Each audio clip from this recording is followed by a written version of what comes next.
995 points of Ultramarines tonight. With the points decreases, lost Armor of Contempt, but picked up some weapons, and our points went down. So tonight we are going to be bringing one Primaris Lieutenant with the Neo-Volkite pistol with the Mastercrafted Power Sword and the Storm Shield. So that's a new addition to this 1,000-point list. I figure might as well. It has the same aura abilities, but has some good close combat potential. In the troops, we have 5 intercessors with bolt rifles and another 5 intercessors with bolt rifles. Now, with the Arks of Omen detachment, I have to take 3 of one of those categories. So I took 3 heavy supports, 6 Hellblasters with plasma incinerators, and then we have, of course, the Gladiator Lancer, all souped up with its weapons, because why not take them now? Points went down on this one, so it made the Lancer a little bit better. I know it's probably still not a viable pick for the big meta, but I still like it. And then we do have 3 Eliminators with Las Fusiles. Of course, I always bring 2 Redemptor Dreadnoughts. Well, yeah, lately I always have been.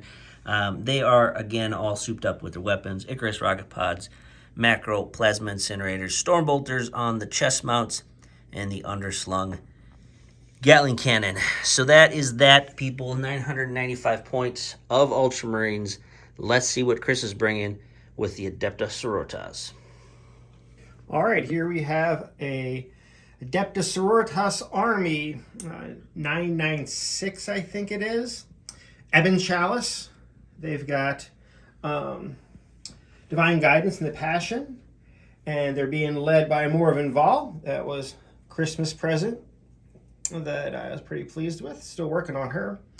And she's backed up by the 3 compulsory troops to fit the new force organization chart. Got 2 mortifiers over there. And we've got 2 different sets of Seraphim. 2 each Seraphim have 2 hand flamers each, and then one of the superiors has a plasma pistol that was last couple points. And then we got a squad of 8 Repentia with Repentia Superior and a Rhino.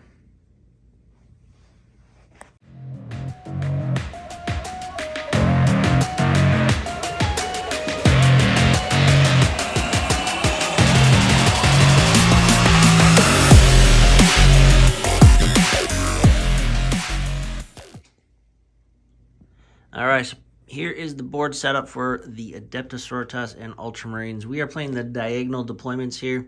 So you'll see sisters are on the road side of things, and the Ultramarines are kind of in this Manufactorum complex. So while I have the camera here, I'll go over to the Ultramarines deployment. So again, diagonal deployment with the HQ. We have the Primaris Lieutenant backing up both of the Redemptors. Redemptors went kind of a little left-heavy deployment, but they're tag teaming it in the center essentially. 3 Eliminators up on the Munitorium crate here, and then we have towing in intercessors on the very far left flank.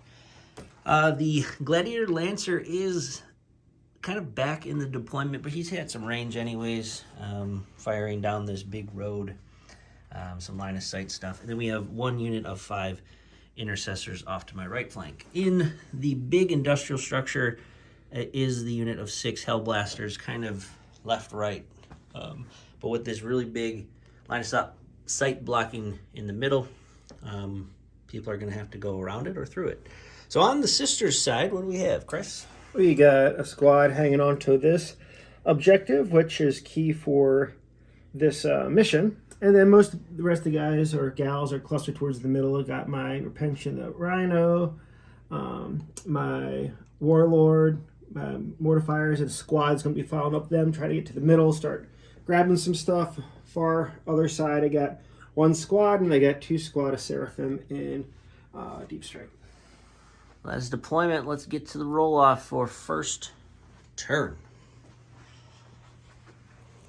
Ultramarines roll a 2. Looks like sisters have the first turn. Let's get to it. Turn 1, Adeptus Sororitas movement, psychic shooting, all that stuff. Just moved up the center to try to get some positions, and moved up the flank, try to get some positioning. Let's see what all this firepower is going to come at me. Then maybe I can jump them. Yeah, they advance, so they're in engage, and then we're tucked in behind that big wall. All right, let's head into the Ultramarine and see how they can position themselves for a round 2 shoot. Ultramarines, bottom of turn 1, movement phase has been completed. In the command phase, I did play Wisdom of the Ancients from right brother Dreadnought to the left brother Dreadnought, and I played the Rites of Battle aura, so the 6 inches, reroll, hit roll 1, which is good. The Primaris Lieutenant moved over with the Dreadnoughts, scooping in over here in the building. The tactical or intercessors that were here jumped in. They're going to begin their retrieve battlefield data, and then the Eliminator stayed put. We do have some line of sight on that Rhino butt and some sisters straggling here. On the left, or on the right, the Lancer just popped over here. We're going to take a pop shot at the sisters all the way across, maybe take one down. And then the Battle Brothers, intercessors moved over here as well. They're going to get some shots in, hopefully, on the sisters. They're not ready to take on some flamers yet. So that will be that. Let's get into the shooting phase, and that will be my turn since there'll be no charges. Ultramarine shooting phase, end of turn 1. We lit up as much as we possibly could, and we had some difficult rolling for wound rolls, but this Dreadnought piled into the Rhino and just did nothing. The other Dreadnought did bring down the Rhinos down to 7, but Chris did use a stratagem to save one of his. It's a Order Conviction. Order Conviction. To save one of those, kind of an auto-save type thing, converting his Acts of Faith. And then the Eliminators and all the pitter-patter of guns did target this unit of sisters on this objective here, and the Eliminators did take the final 2 sisters off. So that was that. Oh, yeah, we did take some 2 casualties over here, some more pitter-patter of bolter shots. That was that. So let's get on to top of turn 2. You'll see the scores on the screen.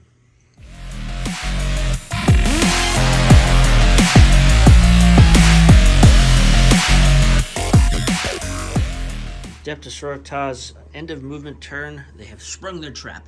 What would we do? Well, most of what we did is going for our left flank, Jace's right. Started running up that way with my war suits, my mortifiers, the Repentia Rhinos coming up behind them, and then dropped in my Seraphim here and dropped in Seraphim in the back, and the Seraphim in the back used Deadly Descent, which allowed them to shoot as if it were the shooting phase at the end of the movement phase, and they knocked off two Hellblasters. 2 Hellblasters, yep. Now we're going to go into shooting. End of top of turn 2. Chris did a double shot. Yep, coming in. The only people that were eligible to shoot were the Seraphim that dropped in, the gals who dropped in and did Deadly Descent were the shooting. They shot again, but they also used Cleansing Flames, so they got some extra mortal wounds off there, and did pretty good. Yep. Against those big shooties. 5 Hellblasters brought low. Now, I will say in games past, I was worried about the Hellblasters being the biggest guns with Jace's army, but that's not a problem because he's got lots of other big guns now. But those are the ones I could do something about, really, which is good. And then these others, Seraphim that dropped in, they came in, but they just did 1 wound with all their flamers and pistol shots. But, that's why you roll the dice. But Chris is on the center line, so he's in the face now, so I got to definitely counter punch. And if I don't, I think... he just pushes in with his close combat stuff. Look at all that. So, let's get to bottom of turn 2. See how the Ultramarines fare. Ultramarines, bottom of turn 2. We scored our 4 points for being on 1 objective. What we did was we did a tactical withdrawal from all of that with the Space Marines, and then the Gladiator Lancer actually moved up just to get all of his extra anti-infantry weapons in range, but we still can shoot over that container there. We did cast Wisdom of the Ancients from this Redemptor. Redemptor's moved over just to get line of sight on the mortar fire and the rhino, and then, you know, shoot some shots in the Seraphim. The tactical Marines came out. Again, get some bolter rifle. Eliminator stayed put, and that is that. Hellblasters, the last remaining Primaris Hellblaster did fall back. He rolled a 6 on his morale check. So let's get to the shooting.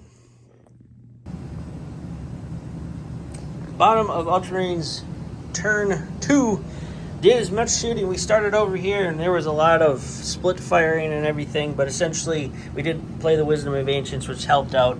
But the mortar fire dropped first, and then with all the pitter patter, the Seraphim died here. Unfortunately, I just couldn't remove that last sister off there, so that will net Chris, I think, 8 points in his turn since he's on 2. Over here, I did almost bring down the other mortar fire, but Chris did his feel no pains essentially, and he's on 1 wound left. And then we brought 2 of the Seraphim down as well. The Rhino is on 4 wounds left. I was gonna pop the Rhino with the Lancer, but if I popped the Rhino, Chris would have got out onto this objective and scored a healthy 12 in his turn. So that was a tactical fire precision. But now I have a mortar fire in my ranks, Vol, and the Repentia, so I will have to fight that back. It's a scary thought. So let's get into top of turn 3.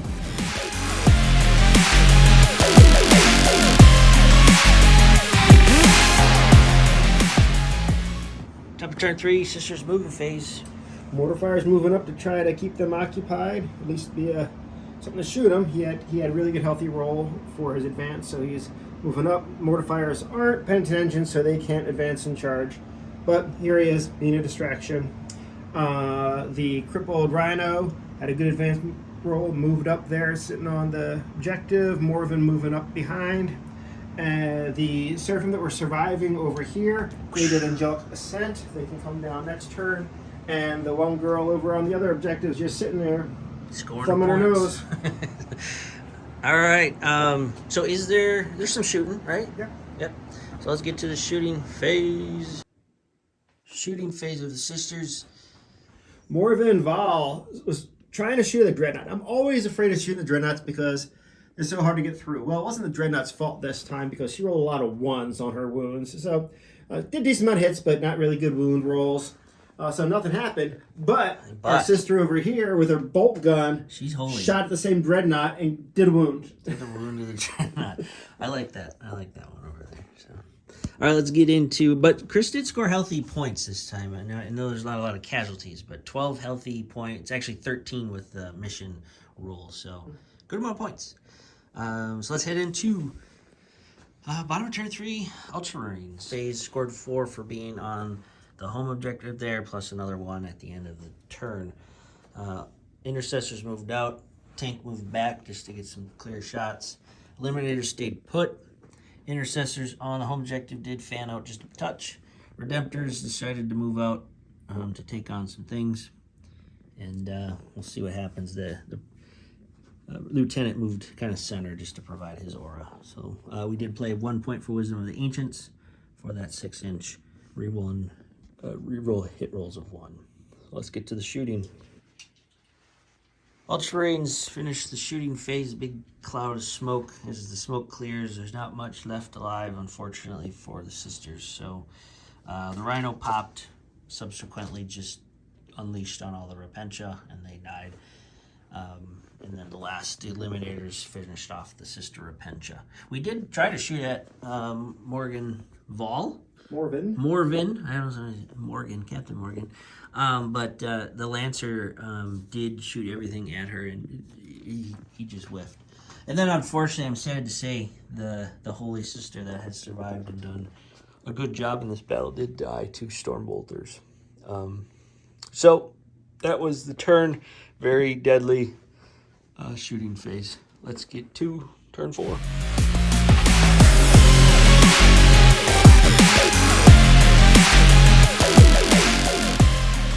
Sisters, top of turn 4. Top of turn 4.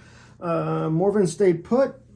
Girls that went into Angelic Ascent dropped down in with a deadly descent.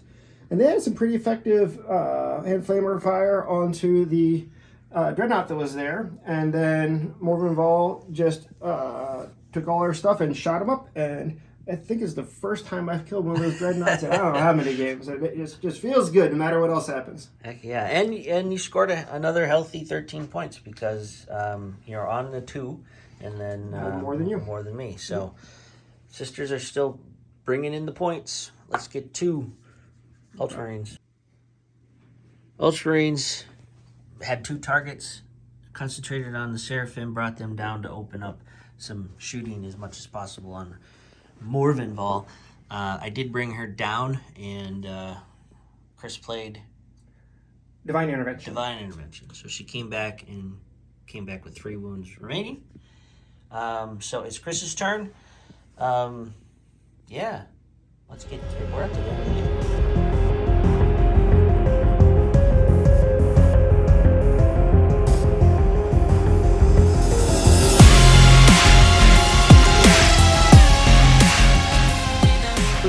Point battle for the channel. Adeptus Sororitas versus Ultramarines was a pretty good fight, quick fight, but we did go to turn 5, as you just saw on the screen. Though it was a very close one. Now we didn't actually play turn 5. There was just a lack of models on the sister side, so it was easy to kind of calculate what was going to happen there. But extremely close game. Now Chris is a master at playing to the points. He always has been.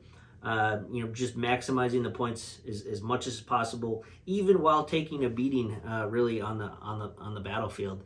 The Ultramarines just put out so much firepower, so much pain, and brought down pretty much the whole Sisters army at the end there. Morven Fall is a very cool character. I think Chris learned what he needed to learn with her.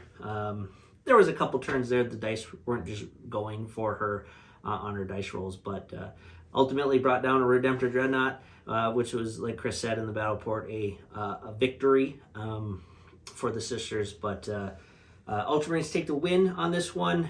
As far as MVP goes, I have to give it to the Redemptors. They are just really good. They're tough. I do know, in past games against Death Guard and Necrons, the Redemptors can fall, but they are a tough unit. Now, and with the whole Arks of Omen detachment and the points, how the points work, we were maximizing basically all the vehicle weapons on the Redemptors, on the Gladiator, and for Space Marines the points went down, and I ultimately got a unit of Hellblasters, and then we tried the Primaris Lieutenant with the Storm Shield and the Volkite pistol just to try that out, which actually I liked him. He kind of gives a little counter assault unit. Backfield stuff, but his main thing is putting out that aura, right? Same thing with the Redemptors, just the amount of massive firepower that those things put out. So I'm going to give MVP to the Redemptors, both of them. They both kind of had their turns of failing some rolls, but they ultimately did their job for sure. Adepta Sororitas, I'm going to have to give it to the Seraphim. Now the Seraphim, Chris uses 2 squads of them, 2 squads of 5, I believe. And, he uses them very wisely where he brings those down. Sometimes it's for points, sometimes it's for, killing units. And he took out that Hellblaster unit pretty quick with all that Flamer stuff and the stratagems and all that kind of stuff. So that's a nice little combo for sure. He also used the Seraphim to ultimately weaken and bring down Redemptor Dreadnought too. So really cool unit. MVP goes to the Seraphim on the sister side. So let's talk a little bit about Arks of Omen. The book, it's always exciting to read through, what GW's thinking and trying to do as far as balancing things out. I do like the new detachments. I do think it has simplified things for newcomers that are coming into the game and for veterans alike. You can just kind of take the book, see the one detachment, and build what you need to build from it. So that is a really good positive. The points decreases, sure, I'll take points decreases. It just means that there's going to be more models on the table. At 1,000 points, it just grows. It grows it exponentially to whatever the points come out now. I know some armies didn't get points decreases and all that kind of stuff, but with the loss of Armor of Contempt, I personally don't miss it.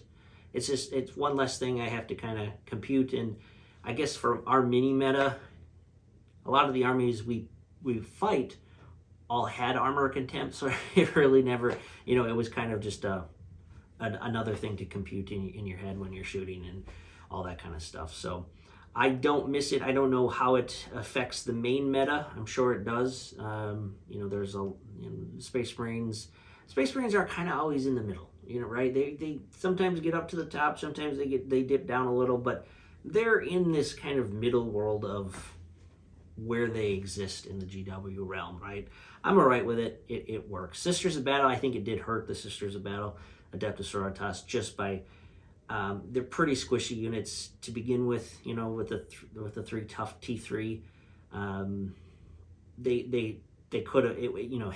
Having the Armor of Contempt certainly helps them more than I think Space Marines, but again, I'm only talking my little mini meta on this channel and the opponents I play and the armies that they play. So ultimately, I don't miss Armor of Contempt. If I play in some tournaments upcoming this spring, I'll probably miss Armor of Contempt, right? But is what it is. I overall think the Arks of Omen things are okay. I think they've helped the game, especially the detachment building, the army building options. The secondary objectives go, I didn't really find at 1,000 points good ones for the Space Marines to use, so I stuck with the general, grind them down, bring it down, retrieve battlefield data. Retrieve battlefield data at 1,000 points is hard to do. Chris and I were talking about that towards the end of the game. Even with the sisters and having more models on the table, it's still very hard to do because at 1,000 points, you want all of your army to still be actively trying to lessen the enemy model count. So it is unfortunate that you can't do it. At 2,000 points, yeah, you probably still want to be lessening the enemy model count, but your troops are kind of there to do what they're supposed to do and grab objectives and retrieve battlefield data and all that kind of stuff. So there's more moving parts in 2,000 points versus 1,000 points, but I think there's still a lot of positives to say about playing 1,000-point games. I still want to do a video about why we do that. Do the majority of our this channel is 1,000 points, but you will start seeing 2,000 points more and more. I do want to start ramping it up a little bit more for just getting ready for 10th. I don't know what 10th edition is going to be. I'm assuming it's coming this summer. Even if it doesn't, I'm going to stick my toe in the waters for 2,000 points. I used to play that a lot, 1,500, 2,000 points.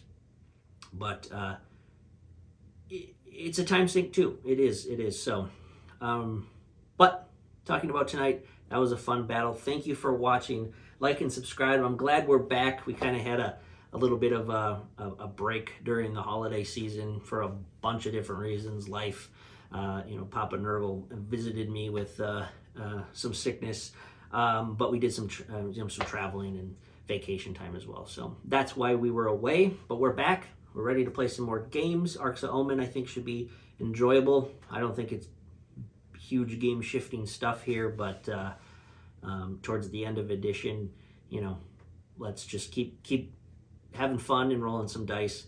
I do want to get, I keep saying this, but I do want to get the Imperial Knights on the table. Very tricky to do at 1,000 points, but I just want to play with them. I have them painted. I might as well try them out. And then the Chaos Demons, the Corn Demon army behind me here, if you see them down here below, I want to get them kind of updated to the new codex and give them a whirl and see how they operate. So that is that, people. Thank you for watching. Like and subscribe. It's always fun to see people enjoying the videos. And please leave comments. I love waking up in the morning and seeing comments on the YouTube channel. We can chat back and let's get some conversations going as well. So till next time, Team Dark Strategy signing out.